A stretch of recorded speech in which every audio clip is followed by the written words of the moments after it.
Welcome, everybody.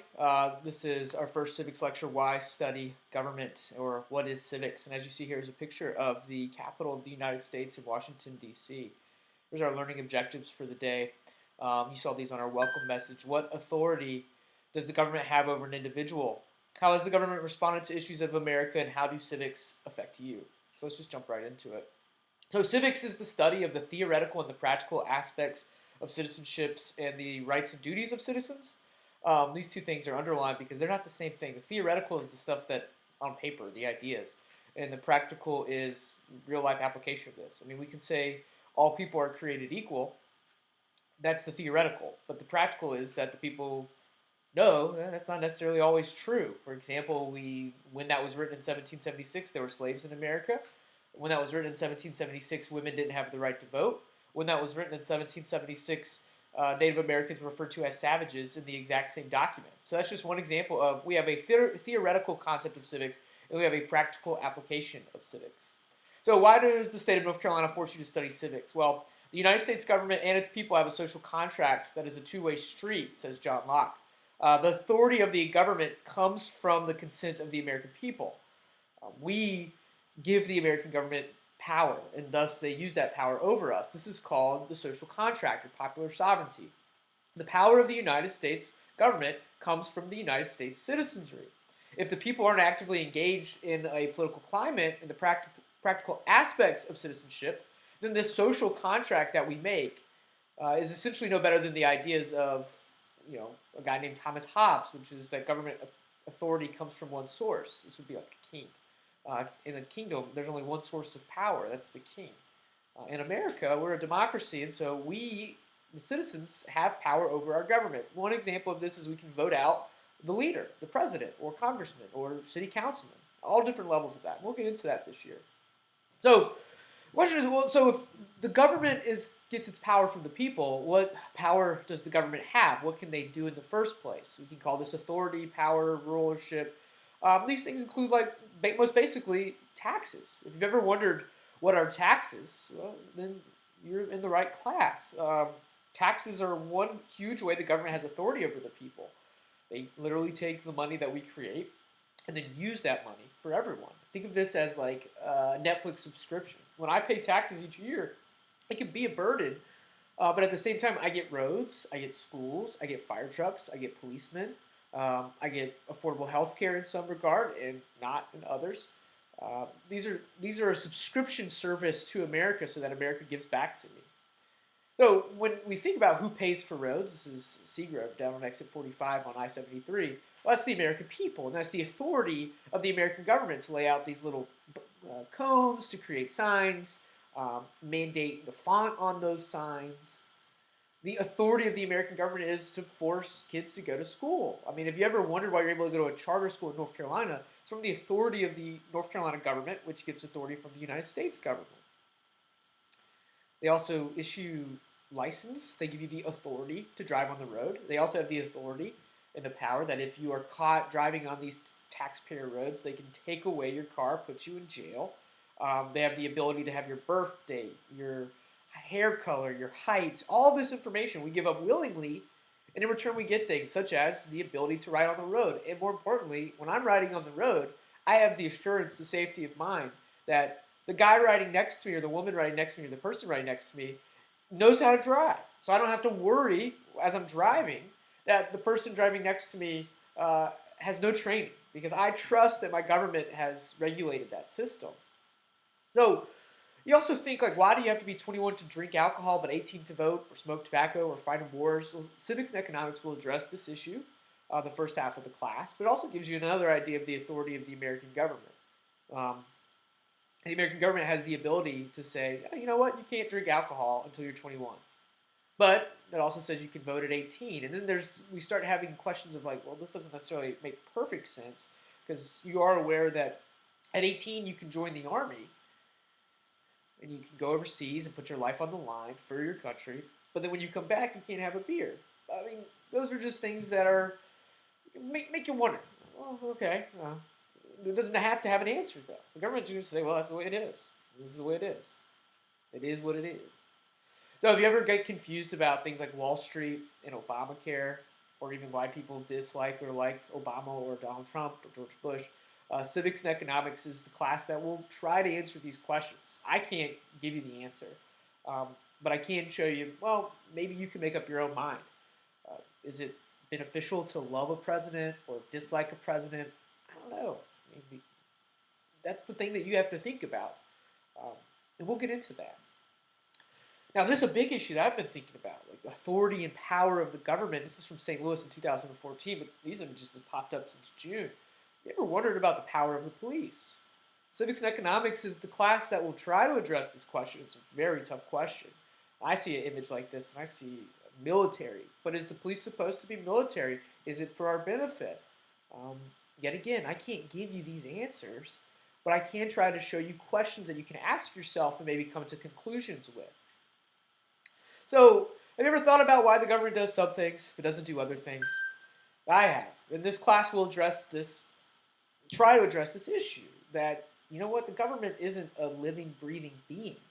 It's a concept and an institution that changes and moves through time.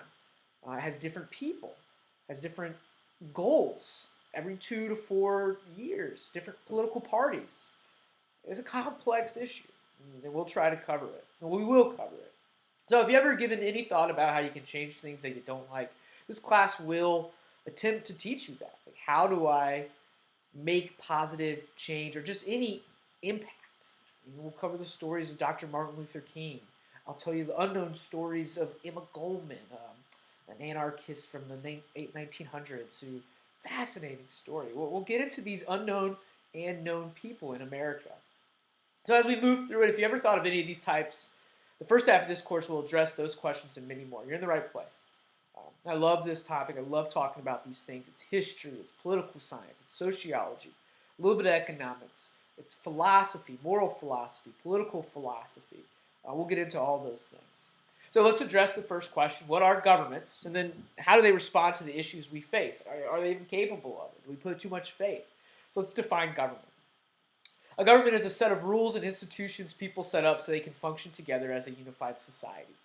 So we call these things a state, a nation, and a country. You can pause the video here so you can write that down. It's a very big, important definition. A set of rules and institutions people set up so they can function together as a unified society.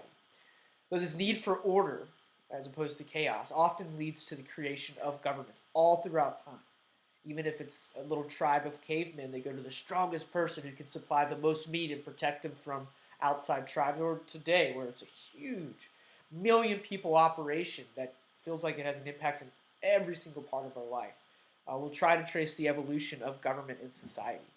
So, all right, governments are here. They provide order. Why do I need to even learn about government?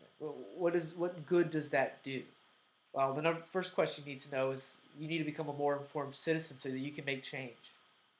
There's a term that I've seen out there, sheep. Sheep. I have no idea what that means. I guess it means, I'm going to make a guess that it means like sheep are led. Sheep have a leader. I don't know why that's necessarily a negative thing because sheep are really cute and adorable.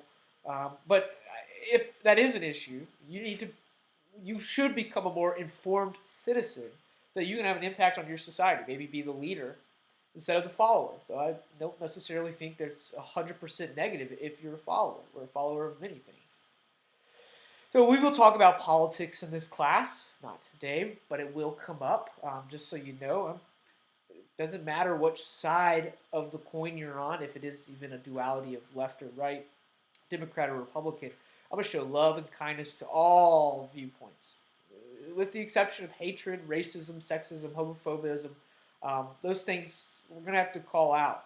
But never feel like you can't have your voice represented in this class. Now, we'll ask ourselves how power is spread through society. The most simple way we'll look at it is called federalism, where there's levels of office between Washington and Raleigh and your county seat, be that Asheboro or Troy or Lexington and Davidson County. But we'll also look at the people who run that. Governments often reflect the values and the beliefs of the people being governed. That's the idea. With democracy, the people choose. So in America, we have these two things, more than that, but we have American values. And it's a rather vague term, but values are the ideas about what is good or desirable in the society that we share.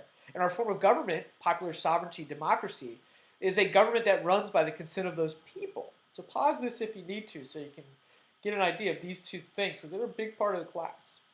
Now we then create institutions, the set of ideas that people have and the relationships, obligations, and the roles and functions of that. Like your family is an institution.